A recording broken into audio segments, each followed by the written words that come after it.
सोचो सुबह के वक्त आप अपने बच्चे को स्टडी के लिए स्कूल भेजते हो और छुट्टी के टाइम उस स्कूल में आपको अपने बच्चे की डेड बॉडी मिलती है। तो सोचो आप क्या करोगे। और ये काम अमेरिका और इजराइल ने मिलकर ईरान के साथ किया। 28 फरवरी 2026 को ईरान के मिनाब सिटी में गर्ल के स्कूल पर अमेरिका और इजराइल ने मिसाइल गिरा दिया, जहां पर 180 बच्चे शहीद हुए और बहुत सारे जख्मी हुए। और इन बच्चों की उम्र 7 से 12 साल के बीच थी।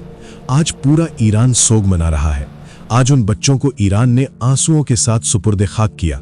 अब सवाल यह है कि दुनिया की सुपर पावर कंट्री अमेरिका को आखिर क्या नुकसान था उन मासूम बच्चों से। अब इनको डिटेल से समझते हैं कि असल में इस जंग का असल मकसद क्या है और ये जंग कब तक हो सकती है। इस कहानी को समझने के लिए हमें 1 अप्रैल 2024 पर जाना होगा, जब सीरिया के कैपिटल दमास्कस में ईरानियन कॉन्सुलेट बिल्डिंग पर एक एयर स्ट्राइक हुई, जिसका जिम्मा ऑफिशियली किसी ने एक्सेप्ट नहीं किया, लेकिन ईरान का कहना था कि ये इजराइल ने किया है। इस स्ट्राइक में इस्लामिक रेवोल्यूशनरी गार्ड कोर के सीनियर कमांडर्स मारे गए और तेहरान ने इसे अपनी सॉवरेनिटी पर डायरेक्ट हमला कहा। और फिर 2024 में पहली बार इजराइल और ईरान ने सीधा एक दूसरे पर मिसाइल्स एक्सचेंज की। गाजा की जंग के बाद टेंशन इतनी बढ़ गई कि कोई रोक नहीं सकता था। जून 2025 में एक साल पहले भी ये जंग हो चुकी थी, जब इजराइल ने 13 जून को ईरान के न्यूक्लियर फैसिलिटीज, मिलिट्री बेसिस और की कमांडर्स पे 200 से ज्यादा फाइटर जेट्स के साथ 330 से ज्यादा बॉम्ब्स गिराए और ईरान के न्यूक्लियर फैसिलिटीज, मिलिट्री बेसिस को तबाह किया गया था। वो जंग 12 दिन में रुक गई थी, लेकिन खत्म नहीं हुई, सिर्फ रुकी थी। और फिर 28 फरवरी 2026 को इजराइल और अमेरिका ने मिलकर ईरान पे एक कोऑर्डिनेटेड अटैक किया। इजराइल ने इसे ऑपरेशन रोरिंग लायन और अमेरिका ने ऑपरेशन एपिक फ्यूरी का नाम दिया। अटैक से सिर्फ 2 दिन पहले यूएस और ईरान की जिनीवा में न्यूक्लियर नेगोशिएशंस हो रही थीं और ओमान के फॉरेन मिनिस्टर ने कहा था कि सिग्निफिकेंट प्रोग्रेस हुआ है। लेकिन सब कुछ एक रात में बदल गया। अमेरिका और इजराइल ने ईरान के स्कूल्स पे हमला किया, न्यूक्लियर फैसिलिटीज पे हमला, तेहरान में धमाके, 24 प्रोविंसेस में अटैक्स रिपोर्ट हुए। पूरा ईरान जल रहा था।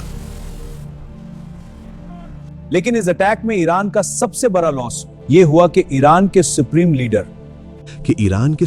लीडर आयतुल्ला खामनेई वो इजराइल के पहले स्ट्राइक में ही शहीद हो गए।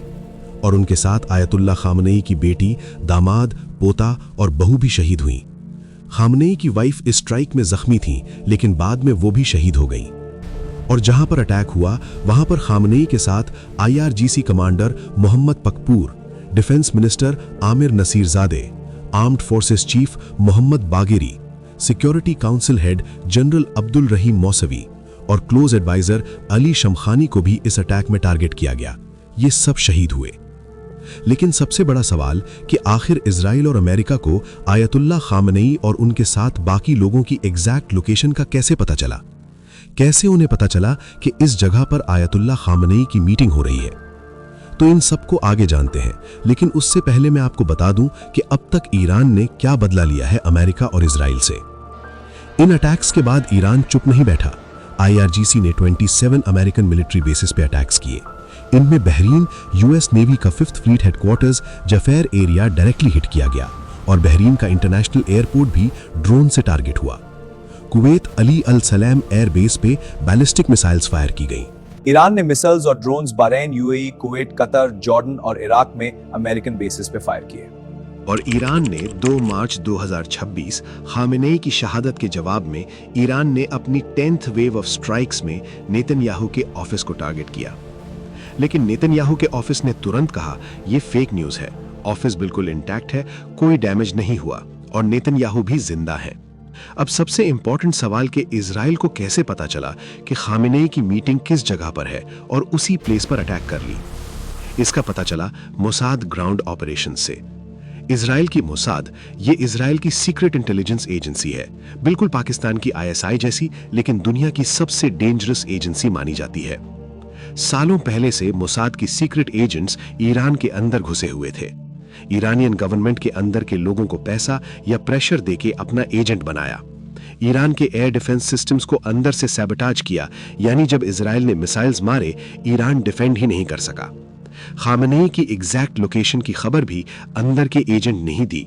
सीनियर मिलिट्री ऑफिशियल्स की सीक्रेट मीटिंग की खबर मोसाद को पहले से थी।